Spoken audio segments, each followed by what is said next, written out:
Warning. The system has become unstable. Welcome back, ladies and gentlemen of the internet. Hey, so I stayed up very late last night getting some old drummer footage. Uh, this was a clip that I uploaded recently on my drummer history. This is called "Control" by the band I2G, and instead of a clip, here's a whole song, people. So I hope you get a kick out of it. I think I have 5 songs by I2G that I can upload, 5 or 6, maybe like 5 completed songs rehearsing, and then one in a writing session, or something like that. We'll find out. But this is, if I have the name right, this is Control. Ready? 2, 3, 4.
All right, welcome back, people. Hey, so with each one of these videos, I'm going to try to give a little inside scoop, little backstory. Give some credit and some celebration of that time and those people and everything to do with it.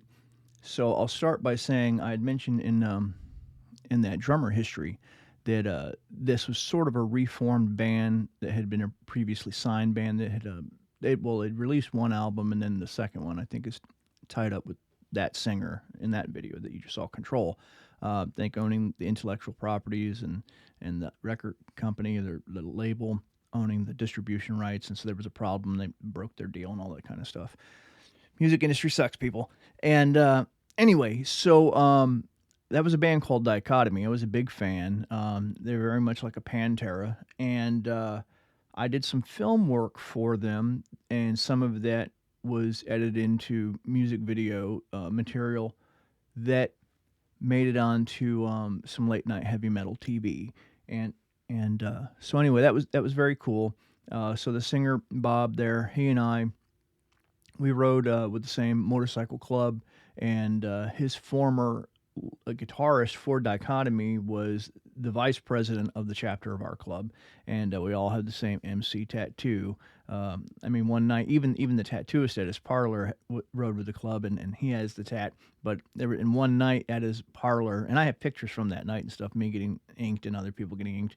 But there was something like, I don't know, like 34, 35 guys got the same MC tattoo that night in the same spot. Anyway, so that's a little bit there. And in Dichotomy, so the singer here for I2G was the drummer there, and that guy's an all-around musician, plays pretty much everything, engineers, produces, writes, does it all, right? He's a one-man band, and his father had owned clubs, and his father had been a drummer and that kind of thing, and when he was growing up, he actually had got to rub elbows with people like Michael Jackson, a young Michael Jackson, his father did, and UFO and things like that played his club, and so he comes from a history of musicianship. So he was the drummer.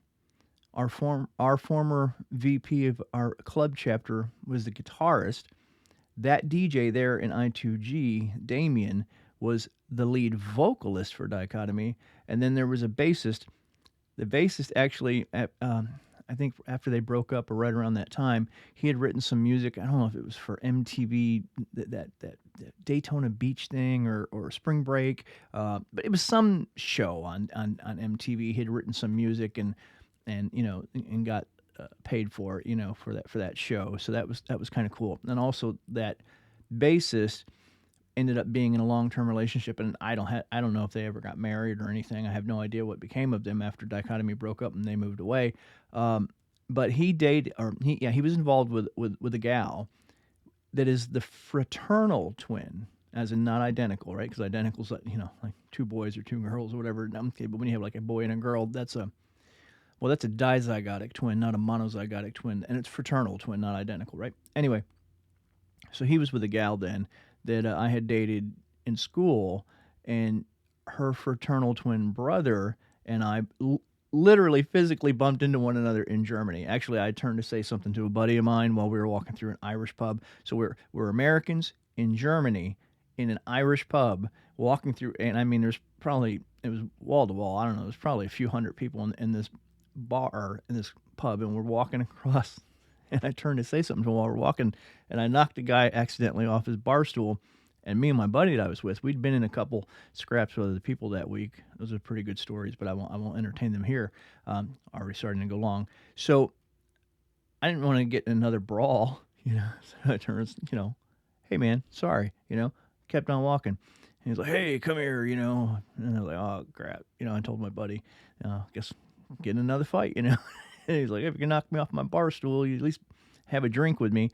Anyway, long story short, because we didn't recognize one another as a couple of clean-cut young men overseas. And I don't know if he knew I was in the military. I didn't know that he was in the military. And we looked like heavy metal kids last we saw one another, and we looked very, very different. And then suddenly it struck us that, like, holy crap. So anyway, that was the fraternal twin brother, and then he ended up hanging out with me and my buddy and our German girlfriends and drinking all night and having a great time. And I've never seen him again. Actually, I've never seen him again since that night.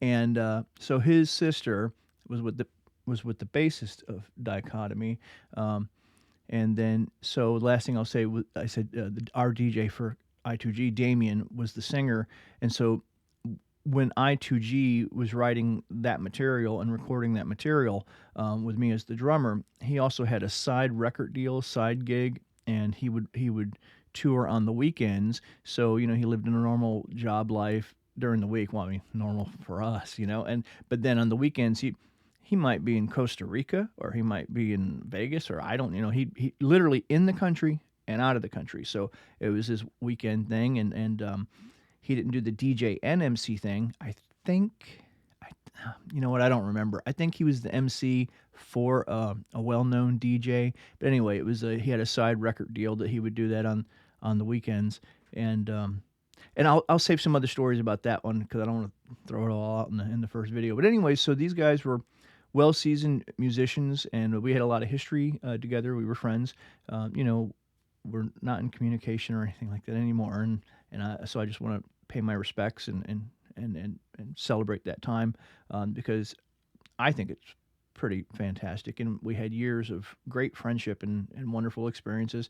The last thing I'll say is that guitarist there, I love his guitar style, and although we would clash in the studio, which is why the band broke up actually, but I liked him very, very much. I can't stress that enough. I mean, when we were not in the studio, we got along fantastically. And of course, we were always out of the studio because we were always taking breaks in and out, in and out, in and out, and doing stuff like that, and just hanging out as a group. We always hung out. Like we rode Harleys together. We had pool parties together. Some of us had kids. We did family stuff together. I mean, so it was just we did everything together in some way. Anywho, so he is a fantastic guitarist, in my opinion. I loved his style. I loved the stuff he wrote, and him and our singer Bob, and the guitarist's name is Ray and Bob. I loved their collaboration on the I2G material, and so I'll stop there so I can save anecdotes for some of the other videos. That was Control. I hope you guys liked it. I think it's great music. All right, people of the internet, go do devil stuff.